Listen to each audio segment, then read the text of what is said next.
To kissing का notice आ गया, 9 बजे 8:30 बजे पहुंचना है।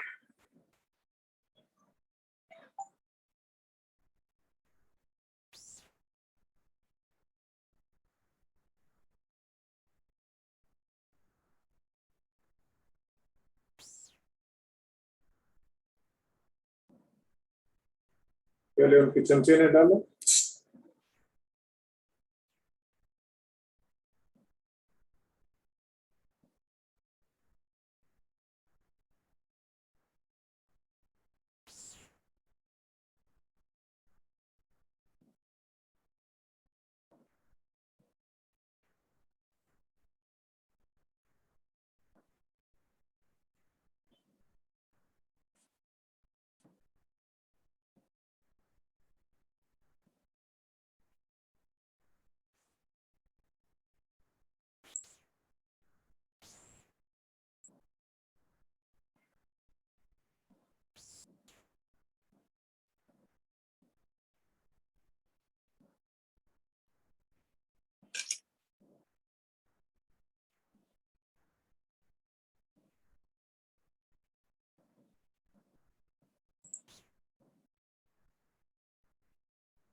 स्क्रीन विजिबल है अरुणी?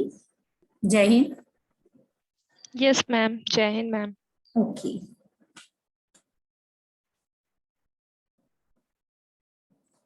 तो कल वाला आप लोगों ने शॉर्टकट मेथड से किया होगा, सेम एग्जाम्पल जो हमने कल डील किया था। तो उसका आंसर कितना वेरी किया आपका डायरेक्ट मेथड से? जब तक और लोग जुड़ रहे हैं हम लोग इसको डिस्कस कर लें। देखिए, डायरेक्ट मेथड में हमारा एग्जाम्पल जो हमने लिया था उसमें आंसर आया था 2 ± 2.86।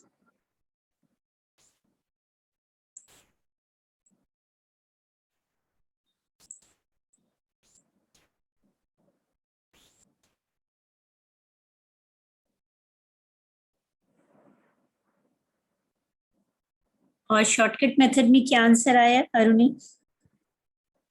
कोई भी बोलिए। मैम मेरा तो ± 2.64 आया है। 64, यस 2.64। मैम। ओके, चलिए देखते हैं। आप लोग अपनी टैली देखिए कहाँ पे वेरिएशन हो रहा है हम लोगों के टेबल में। टेबल आपने बनाई होगी। Yes ma'am. सबकी टेबल मिस्टेक होगा क्योंकि डी डी मेरा थोड़ा चेंज आया है। डी स्क्वायर तो सेम आया है। डी स्क्वायर सेम है यस मैम। और D sigma D? D total में 14 मेरा आ गया है, इसमें नहीं 10 नहीं, है। आपको ये जो माइनस वैल्यूज है ना, माइनस को अलग और यस प्लस को मैम। अलग लेना है, क्योंकि ये इसमें कंसिडर की जाती हैं स्टैंडर्ड डेविएशन में। तो देखिए, ओके ये मैम। -2 -2 -2 है ना, ये जो तीनों वैल्यूज हैं -2 -2 -1, ये यहाँ कैंसिल हो जाएंगी, है ना। 1 2 3 वैल्यू से कैंसिल हो जाएंगी, तो 8 + यस 2 मैम। 10 हो जाएगा, तो ये +10 आएगा यस इसमें। मैम। हाँ तो यही मिस्टेक है, बाकी हाँ डी स्क्वायर तो सेम है। ठीक है, बाकी लोग भी चेक करें अपनी टेबल। 11 लोग जुड़ चुकी हैं, सब लोग चेक करें। अरुणी से डिस्कशन चल रहा है, बाकी लोग अभी कनेक्ट हो रहे हैं। तो ये जो कल हम लोगों ने शॉर्टकट मेथड वाली टेबल है, ये आपकी ऐसी होनी चाहिए। मैम ये प्लस माइनस करके नहीं करेंगे, डायरेक्ट कट कर देंगे? हाँ, क्या करना है, हम लोग तो साइंस के स्टूडेंट है ना। अलजेब्रा में तो यही टेक्निक यूज की जाती है ना, जो माइनस प्लस एक जैसे दिख रहे हैं उनको काट दीजिए, पेंसिल से हाँ तो काट ऐसा दीजिए तो और अपनी इजी टेबल हो में। गया। यस। और जी, यही तो चीज आपको सिखानी है। हम लोग मैथ से भागते रहते थे, और हम लोग अगर वैल्यूज को देखें तो कहीं ना कहीं होल वैल्यूज होती हैं। सपोज अगर हमको ये जोड़ना है ना, ये वाली टेबल का ये कॉलम जोड़ना है हाइट का, तो आप देखिए होल वैल्यूज हैं, जहां पर ये मिल करके टोटल 0 बना देता है, वहां से हम लोग इसको लेते हैं, है ना। जैसे यस मैम। 4 + 4 8 होता है और 8 + 2 10 होता है, तो हम क्या करेंगे, ये वैल्यू और ये दोनों वैल्यूज को जोड़ देंगे तो पता लगेगा कि लास्ट की वैल्यू होल वैल्यू हो गई। तो इस तरह से करते हैं, ऐसे 3 + 3 + 3 9 और 1 जोड़ेंगे तो 10 हो जाएगा। तो हम लोग को ऑब्जर्व करके कि जहां पर डिजिट 0 बना लेते हो या होल वैल्यू हो जाती है, उनको कितना जल्दी होता है जोड़ना। Yes ma'am. हाँ, तो ये हमारी ऑब्जर्वेशन पे है। ऐसे यहाँ पर सारी वैल्यू 6 6 6 है, तो हमें पता है 9 वैल्यू 6 है, तो 9 6 आर 54, 54 + 7, यस, सॉरी, हाँ। इतनी जल्दी आप जोड़ लेंगे इसको। तो यही चीज Yes, को ma'am. हमें सीखना है, क्योंकि लाइफ में कितनी जल्दी हम क्विक डिसीजन लेते हैं, वो कंपटीशन में बहुत हेल्प करता है। Okay, I am starting with other question, क्योंकि 5 मिनट ऊपर हो चुके हैं, 6 मिनट हो गए हैं। तो हम लोग का फॉर्मूला ये था शॉर्टकट मेथड का, दिस वाज द फॉर्मूला, और आपने इसको यूज किया तो थोड़ा सा वेरिएशन आया। जो हमारा डायरेक्ट मेथड था उसमें 2.86 आंसर आया था, और इसमें माइनर पॉइंट की डिजिट में वेरिएशन होता है। वो क्या वेरिएशन आया है? 2.72 बस, लेकिन है होल डिजिट 2 के बाद ही, यानी बहुत कम, 0.1 का डिफरेंस आया है। तो हमारा जो रिलायबिलिटी होगा वो सेम होगा। एक रिलायबिलिटी चेक करने का एक मेथड और भी है, सब लोग ध्यान से सुनेंगे। ये जो हमारी वैल्यू आती है, इसको अगर हम, ये जो स्टैंडर्ड डेविएशन 2.72 आया, इसको अगर हम मल्टीप्लाई कर दें 3 से, है ना, 2.72 मल्टीप्लाइड बाई 3, आप लिख के मल्टीप्लाई करिए।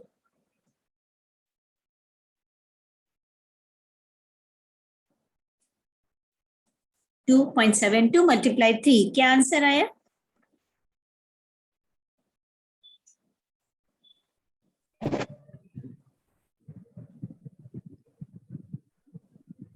मैम 8.16। 8.16। ओके, 8.16 आया आपका। तो अगर हमने इसको 3 से मल्टीप्लाई किया, और वो वैल्यू जो है, ये जितना डेविएशन आ रहा है इस कॉलम में, है ना, इस कॉलम में जितना डेविएशन आ रहा है डी, उससे बड़ी है वैल्यू, है ना। इस कॉलम से 8 है और 8.62 आपका आ रहा है, इससे बड़ी हो गई। इसका मतलब ये सारी वैल्यूज इसके अंदर लाई करती हैं, तो ये 100% रिलायबल हो जाएगा डाटा, है ना। बात समझ में आ रही है? तो मैम एक और डेविएशन, कंफ्यूजन है। हाँ बोलो। एन मतलब उसमें हम लोग 9 लिए थे, तो इसमें 10 कैसे? मैं भी तो 9 नहीं लेके की है। इसमें नहीं नहीं बेटा, इसमें हम लोग 2 बार एन का यूज कर रहे हैं ना।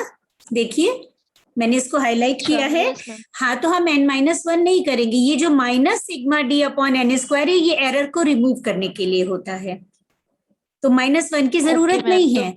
n-1 मैंने आपको मीन के साथ भी बताया था क्यों करते हैं, क्योंकि जब डाटा 30 से कम होता है तो एरर होने के चांसेस बढ़ जाते हैं, और ज्यादा एरर होगी तो एरर रिलायबिलिटी को कम हटाने होती जाएगी। एरर को हटाने के लिए हम लोग n-1 का यूज करते हैं।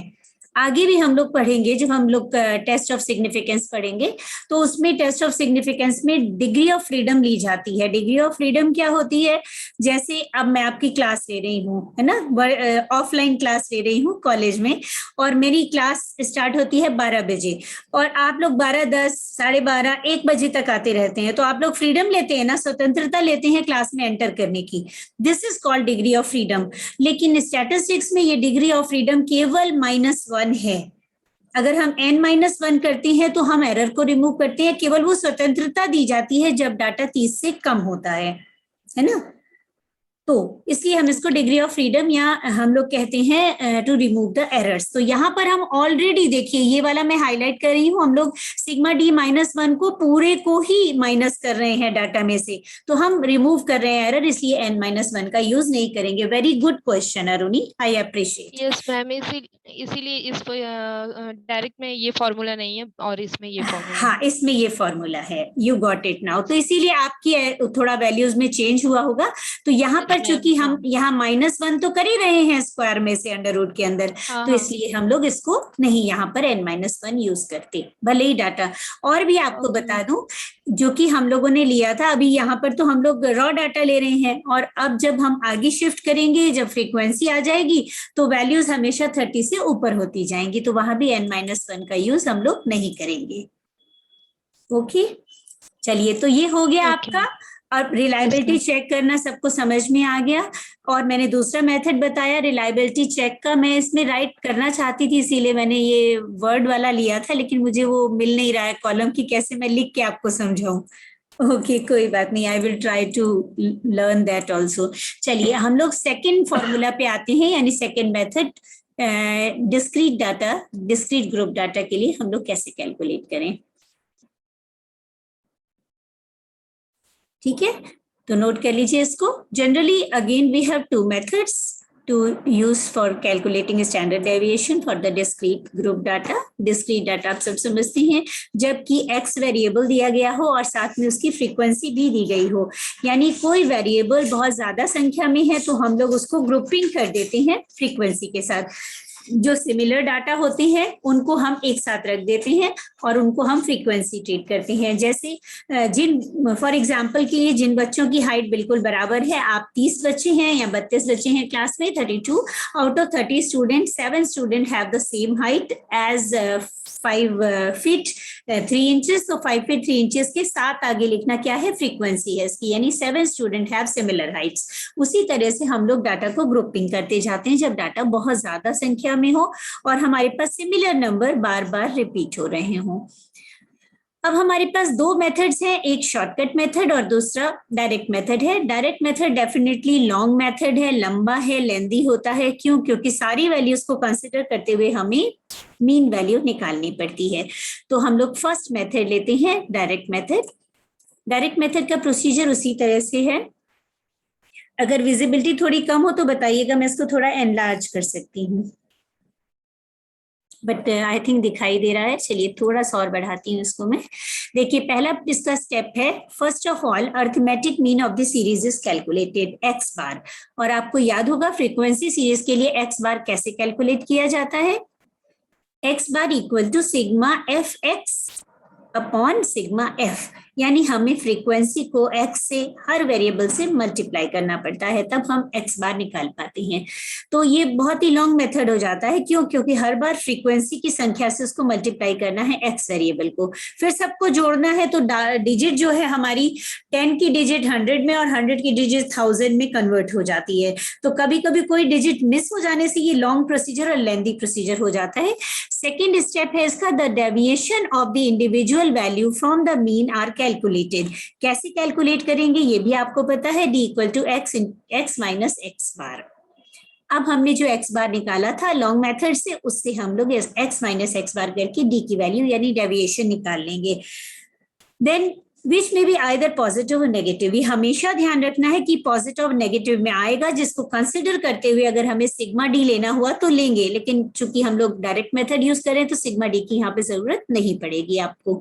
स्टेप 3 है square of values of step 2। ये जो डी निकाला था हमने, हम इसको स्क्वायर कर देंगे यानी डी स्क्वायर कर लेंगे। आप लोग साथ साथ नोट करते जाइए, क्योंकि जब समझ के नोट करेंगे तो पीडीएफ मिलने पे समझ में आ जाएगा इजीली। अब ये जो the value of D square है ये हमेशा पॉजिटिव होगी। क्यों? क्योंकि जो भी माइनस वैल्यूज हैं वो पॉजिटिव में कन्वर्ट हो जाती हैं। ओके, फोर्थ स्टेप है multiply each value of step 3 with the respective frequency, यानी जो स्टेप 2 में डी निकाला था उसको डी स्क्वायर बना दिया। अब डी स्क्वायर को एफ से मल्टीप्लाई करेंगे, मतलब एफ डी स्क्वायर निकाल लेंगे। Okay, now step 5, add up all the values of step 4। हम इस स्टेप 4 में निकाला गया sigma f into d square को जोड़ देंगे, यानी सिग्मा एफ डी स्क्वायर बना लेंगे। Right? Yes, ma'am. Okay. Further, we use the formula. हम लोग फॉर्मूला का यूज करेंगे and the formula is sigma equal to under root, ये पूरा अंडर रूट रहेगा, under root sigma F D square divided by sigma f, यानी whole value under root में रहेगी, sigma F D square divided by sigma f. तो अब आप तैयार हैं कैलकुलेशन के लिए, क्योंकि मैंने आपको स्टेप्स बता दिए। मैंने कोशिश की है, बुक में पैराग्राफ में दिया होता है, एक एक स्टेप लिख करके अगर हम लोग तैयार करेंगे स्टैटिस्टिक्स में तो कहीं कोई भूलने वाली चीज नहीं है इसमें। और एग्जाम में ये एक इम्पॉर्टेंट क्वेश्चन होता है, स्टैंडर्ड डेविएशन।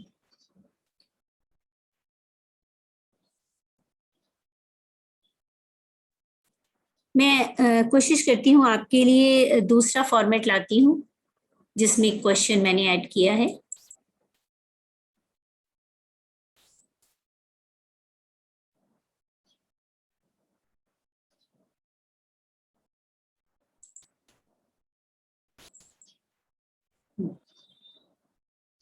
नहीं, सेम फॉर्मेट आ गया।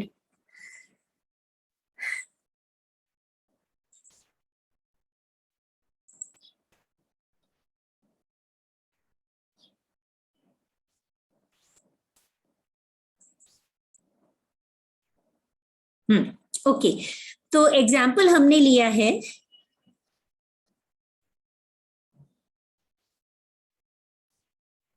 एग्जाम्पल 3 डिस्क्रीट ग्रुप डाटा के लिए, डायरेक्ट मेथड के लिए, जिसमें फॉर्मूला हम लोग यूज कर रहे हैं ये है आपका एग्जाम्पल 3।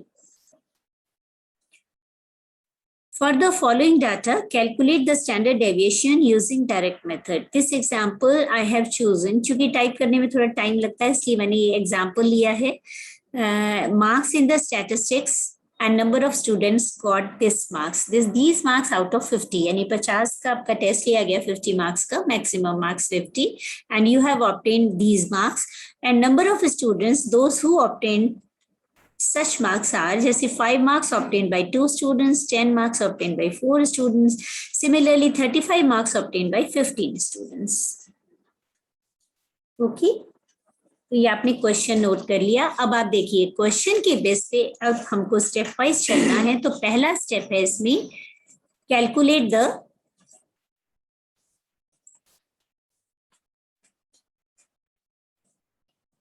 एक्स बार और मीन वैल्यू, एक्स बार और मीन वैल्यू। और आपको उसका फॉर्मूला पता है, क्या होता है फॉर्मूला? फॉर्मूला होता है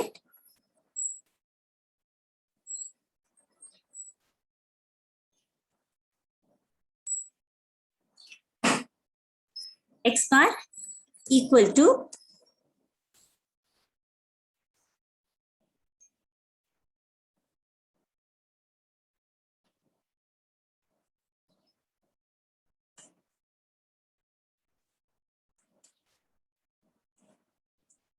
सिग्मा एफ एक्स अपॉन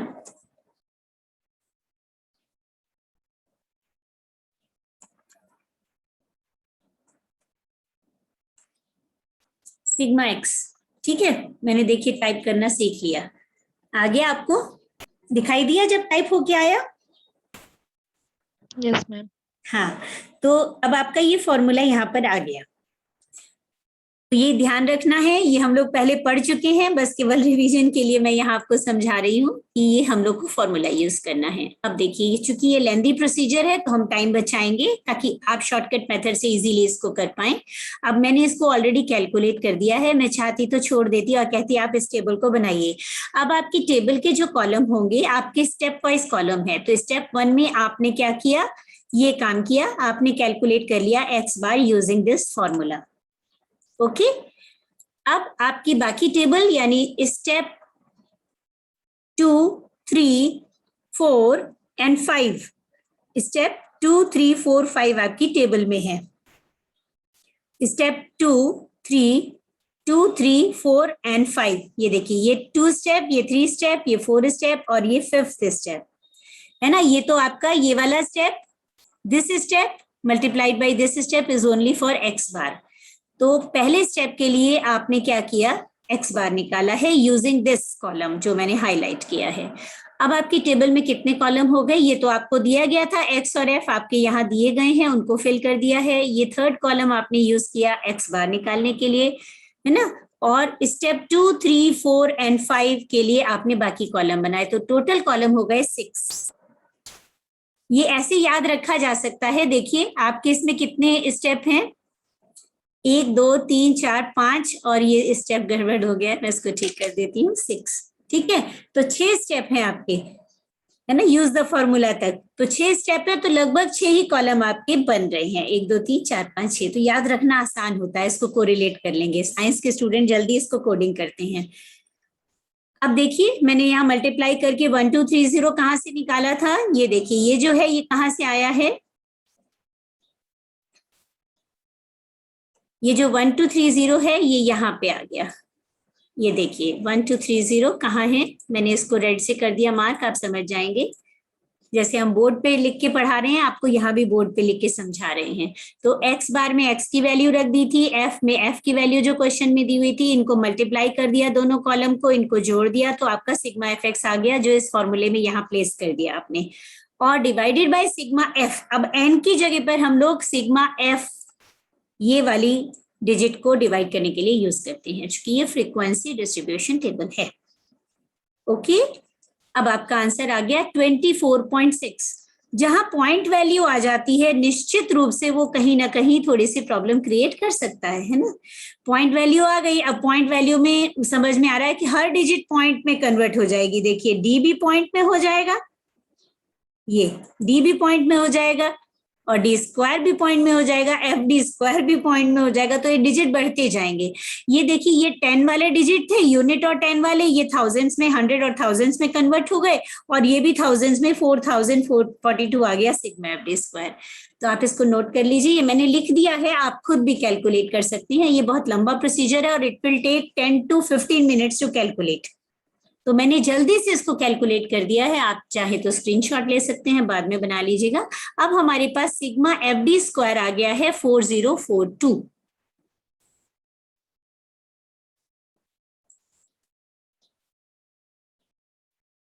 ठीक है, 4042 आ गया हमारे पास। अब हम फॉर्मूला का यूज करेंगे, छठा स्टेप है, last step, use the formula. Formula use किया हमने, फॉर्मूले में 4042 को यहाँ रखा, डिवाइडेड बाय सिग्मा एफ किया अंडर रूट में, हमारी वैल्यू अंडर रूट में ही है सारी, और हमारे पास आ गई डिजिट 80.84 अंडर रूट। इसको वैल्यू को कैलकुलेट कर लीजिए, है ना। तो आंसर आ जाएगा 80.84 का अंडर रूट 8.99। डन। अब आप कहेंगे कि मुझे इसकी रिलायबिलिटी निकालनी है ना। तो रिलायबिलिटी कैसे निकाली जाएगी, R% निकालने के लिए हम लोग क्या करते हैं, पहले 8.99 को मल्टीप्लाइड बाई 3 करेंगे, इक्वल टू वैल्यू आ जाएगी आपकी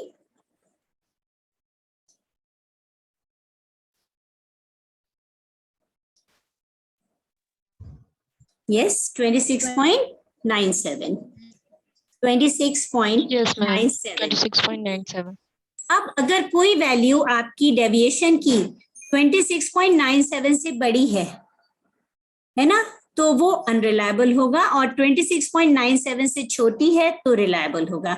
अब आप इस कॉलम में देख लीजिए, ये आपका डी कॉलम है, और 26.97 से कोई वैल्यू बड़ी है उसको हटा देंगे, और अगर सारी वैल्यू छोटी है तो ये कंसीडर किया जाएगा रिलायबल, है ना। तो मुझे लगता है कि सब प्लस माइनस 26.97, क्योंकि यहाँ पे वैल्यू प्लस माइनस है, तो प्लस माइनस में दोनों तरफ देखेंगे, 26.97 से बड़ी हैं सारी वैल्यूज, मतलब सब वैल्यूज से बड़ा है 26.97, और सारी वैल्यूज से छोटी आ रही हैं। ओके, मैम मल्टीप्लाई बाय 3 क्यों करेंगे? मल्टीप्लाइड बाई 3 इसलिए करते हैं क्योंकि प्रोबेबिलिटी 3 गुना होती है ना। हम लोग प्रोबेबिलिटी लेते हैं कि संभावनाएं ये होती हैं कि जैसे आलू का दाम बाजार में आए, तो अगर वो 5 रुपए है तो 5 की जगह 5 या 15 रुपए तक बिक सकता है वो। अगर कोई छोटा मार्केट है और वहां पे कमी है और एक ही दुकान है, तो वो अपनी मोनोपोली चला के 15 मतलब 3 गुना ज्यादा पे बेच सकता है। ठीक है, तो 3 गुना ज्यादा इसकी प्रोबेबिलिटी कहलाती है। इसलिए हम जो हमारी प्लस माइनस डिजिट आती है, तो स्टॉक मार्केट भी इसको मानता है कि प्लस माइनस डिजिट में 3 गुना ज्यादा तक वेरिएशन हो सकता है। तो हमने 3 से इसको मल्टीप्लाई किया। ये रिलायबिलिटी चेक का हर तरीके से हम लोग कर सकते हैं, डायरेक्ट भी कर सकते हैं डेविएशन से, और हम जब डाटा ज्यादा होता जाता है, बड़ा होता जाता है, तो हम लोग 3 से मल्टीप्लाई करते हैं। ओके, ये है रिलायबिलिटी चेक का तरीका। अब हमने क्या किया, किस कॉलम में जाकर के वेरिएशन को नोट किया, डी के कॉलम में।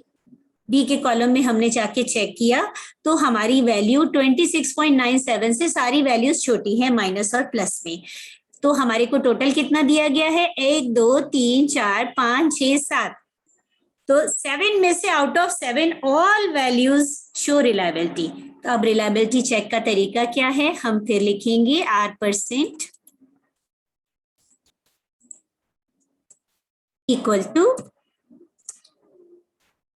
7/7 मल्टीप्लाइड बाई 100, ठीक है, इक्वल टू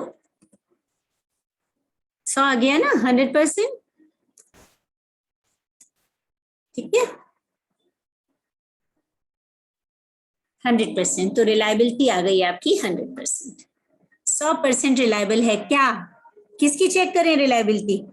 मीन वैल्यू की, ठीक है, मीन वैल्यू की रिलायबिलिटी हमने चेक की। तो मीन वैल्यू को कैसे लिखा जाता है? इसके लिए है ना, हम लिखेंगे m plus minus standard deviation,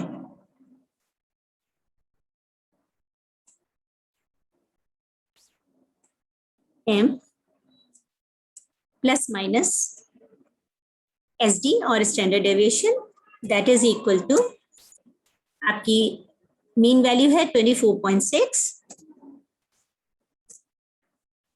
plus minus 8.99, ठीक है, ऐसे लिखा जाता है। अब ये रिलायबल मीन है, okay, this mean is reliable.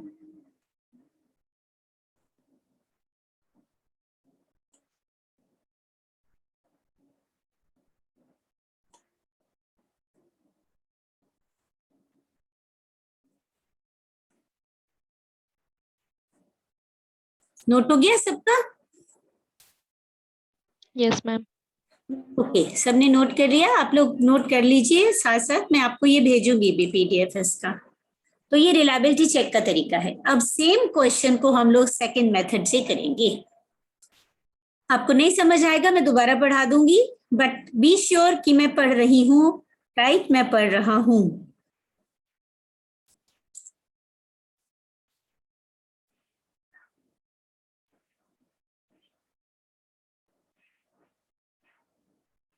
चलिए सेकंड मेथड लेते हैं, शॉर्टकट मेथड।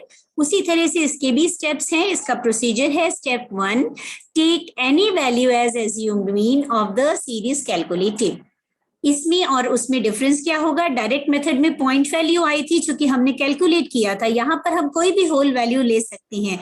होल वैल्यू लेने पे उसका स्क्वायर बनाना और जोड़ना आसान होता है। तो हम कोई भी वैल्यू को a ले लेंगे और इसको डायरेक्ट d कैलकुलेट करने के लिए यूज करेंगे। Step 2, the deviation of the individual value from the mean are calculated as d equals to x minus a, which may be positive or negative. Which may be positive or negative, और ये consider किया जाएगा। Shortcut method में है, shortcut method में small d का use किया जाता है। कहाँ किया जाएगा अभी फॉर्मूला में बताती हूँ। स्टेप 3,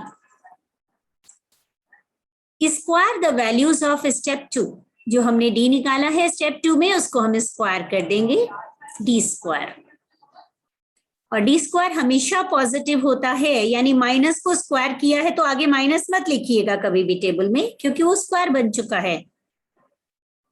हमने एरर रिमूव करने के लिए स्क्वायर वैल्यू को लिया है। Okay, then step 4,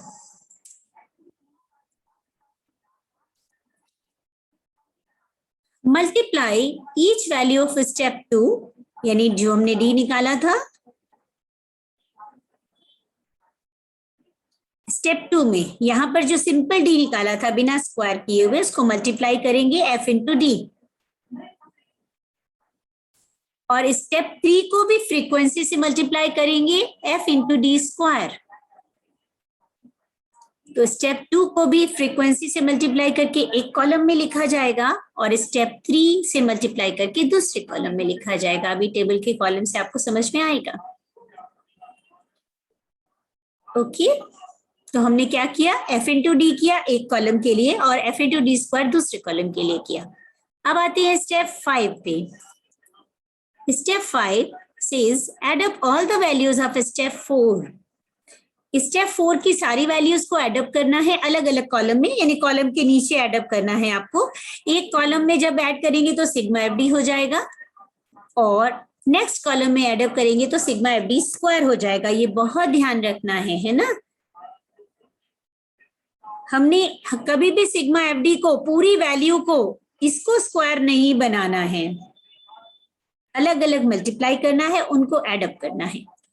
Now come to step 6, use the formula. Use the formula. आपका फॉर्मूला है सिग्मा इक्वल टू पूरा अंडर रूट है, full under root sigma F D square upon sigma F, पूरा under root कर रहे हैं, sigma F D square upon sigma F, पूरी values को माइनस करेंगे, big bracket sigma F D upon sigma F का whole square. वहां N use किया था, यहां हम लोग सिग्मा एफ यूज कर रहे हैं। डन, आई थिंक सबने नोट कर लिया क्वेश्चन लेते हैं हम लोग। ये सारा पूरा प्रोसीजर नोट कर लिया step wise, so we will take the question. अब आपके सामने क्वेश्चन आ गया। देखिए ये शॉर्टकट मेथड है और वो हमने 12 मिनट में डील किया था समझाने में और उसमें, और देखिए ये 5 मिनट, क्योंकि मेरे पास बचे हैं 8 मिनट, तो we can tackle this question in 5 minutes. Done. आप क्वेश्चन सेम है, आपको अभी जो दिया था वो नोट कर लीजिए। For the following data calculate standard deviation using shortcut method. कल आपने 2 क्वेश्चंस किए थे, 14 और 15, न्यूमेरिकल 14 एंड 15, और आज भी आप 2 न्यूमेरिकल कर रहे हैं 16 एंड 17, जो एग्जाम्पल 3 एंड 4 में आए हैं। नोट हो गया। अब देखिए, अब हम आ जाते हैं, क्योंकि हमें एक्स बार नहीं निकालना, स्टेप 1 में ही टेबल बन जाएगी। अब स्टेप 1 2 3 4 5 6 सब टेबल की पार्ट्स हैं, केवल यूज द फॉर्मूला को छोड़ करके, है ना। All steps under the 1 2 3 4 5 6 column तो बनेंगे ही, क्योंकि 2 कॉलम तो ऑलरेडी प्रोवाइडेड है, और 2 3 4 5 है ना। स्टेप 2 3 4 5 1 2 3 4 5 एक साथ आ गया है। स्टेप 1 कहाँ पे है, हमें एक्स बार में से कोई भी वैल्यू को ए चुन लेना है। आप चाहें तो वेरी कर सकते हैं और मुझे आंसर बताएंगे। मैंने चुनी है ए इक्वल्स टू 20, यानी मैंने इसको माना है, चूंकि ये सेंटर में है, 3 वैल्यू इसके ऊपर है, 3 वैल्यू इसके नीचे है, तो मैंने इसको मान लिया है, क्या मान लिया है, एज्यूम मीन। देखिए मैंने इसको ब्लू से मार्क कर दिया है, समझ गए आप लोग। तो ये एज्यूम मीन हो गया। अब बहुत सिंपल है, होल वैल्यू है, x माइनस ए करना है आपको d निकालने के लिए, और सिंपल होल वैल्यूज आती जा रही हैं। 5 minus 20 minus 15, 10 minus 20 minus 10, 15 minus 20 minus 5, 20 minus 20 0, 25 minus 20 plus 5 plus 10 plus 15। अब इनका स्क्वायर बनाना भी आसान है। 15 तक का स्क्वायर तो सबको याद होता है ना, 225।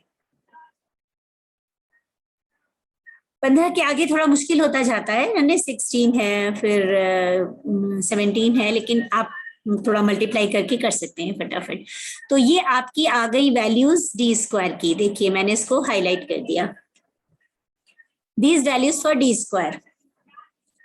अब आपको क्या करना है, देखिए मैं मार्क कर रही हूं, पहले एफ को, सिग्मा एफ को मल्टीप्लाई करना है डी से। देखिए मैंने ब्लू करने का मतलब है इन दोनों को मल्टीप्लाई करना है और यहां लिखना है नए कॉलम में एफ डी। एफ और डी को दोनों को ब्लू किया है, ये पहले मल्टीप्लाई होगा, ठीक। अब डी स्क्वायर से मल्टीप्लाई करना है अगले कॉलम के लिए। I am marking it with red. देखिए ये डी स्क्वायर और एफ आपका ब्लू कलर का है, एफ और डी को मल्टीप्लाई करके एफ डी स्क्वायर को अगले कॉलम में हमने लिखा, ठीक है। देखिए समझ में आ रहा होगा आपको, ये कलर कर देने से। एफ को पहले डी से मल्टीप्लाई करके यहां लिखा इस कॉलम में, ये आ गया एफ इंटू डी, और सारी वैल्यूज हैं, बहुत छोटी छोटी वैल्यूज हो गई, 100 तक में काम हो गया आपका।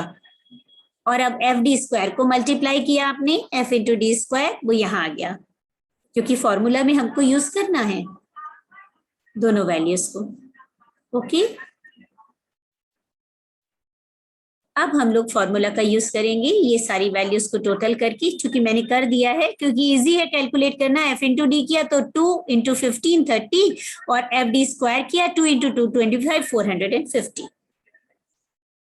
बस केवल एक डिजिट थोड़ी बड़ी आ रही है जहां पर फ्रीक्वेंसी ज्यादा हुई है, 15 हुई है। 225 इंटू 15 3375, टोटल आ गया 5100। अब हम इनकी वैल्यूज को यहाँ प्लेस कर रहे हैं। हमने यहाँ वैल्यूज प्लेस की, देखिए एफ डी स्क्वायर में रखा है 5100 डिवाइडेड बाय सिग्मा एफ 15, यहाँ 230 रखा है जो सिग्मा एफ डी है। सिग्मा एफ डी में प्लस माइनस कंसिडर करेंगे, प्लीज माइंड इट। जैसे माइनस माइनस को एक साथ जोड़ेंगे, प्लस प्लस को एक साथ जोड़ेंगे। जैसे 30 प्लस 40 प्लस 25 माइनस में आएगा, और 50 प्लस 50 प्लस 225 प्लस में आएगा। इसमें से माइनस को घटा देंगे तो ये वैल्यू चूंकि प्लस ज्यादा है तो प्लस 230 आ जाएगा।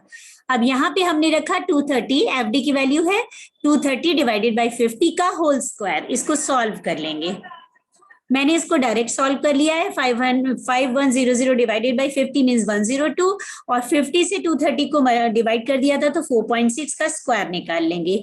ये वैल्यू आ गई 102 माइनस 21.16, अभी अंडर रूट में चल रहे हैं। अगेन देखिए सेम वैल्यू आ गई, डायरेक्ट मेथड से 80.84 आ गई ना, और प्लस माइनस 8.99। अब आपको रिलायबिलिटी चेक करना आता है। ये मेथड मुझे लगता है 4 मिनट में मैंने आपको बता दिया, क्योंकि अभी मेरे पास 3 मिनट बचे हैं, उस समय 8 मिनट से थोड़ा कम था। तो सेम तरीके से हम लोग इसको करते हैं। तो ये आपके 2 न्यूमेरिकल कल के और 2 न्यूमेरिकल आज के, यानी 14 15 16 17 न्यूमेरिकल स्टैंडर्ड डेविएशन में हो गए। आंसर वैसे ही लिखा जाएगा जो ऊपर लिखा है ना। ऊपर हमने यहाँ दिया है mean deviation plus minus standard deviation और रिलायबिलिटी चेक, यानी मीन वैल्यू इज 100% रिलायबल, क्योंकि स्टैंडर्ड डेविएशन एक चेक करने का माध्यम है। स्टैंडर्ड डेविएशन को कहीं यूज नहीं किया जाता, मार्केट में नहीं लाया जाता, लेकिन वो मार्केट में आने वाली मीन वैल्यू को चेक करके रिलायबिलिटी बताता है। और अब आते हैं हम कंटिन्यूअस ग्रुप डाटा का कैसे किया जाए, जिसमें क्लास इंटरवल दिया हो। हम क्लास इंटरवल से मिडेक्स वैल्यू निकाल लेंगे और फिर डिस्क्रीट डाटा की तरह से कैलकुलेट करेंगे, है ना।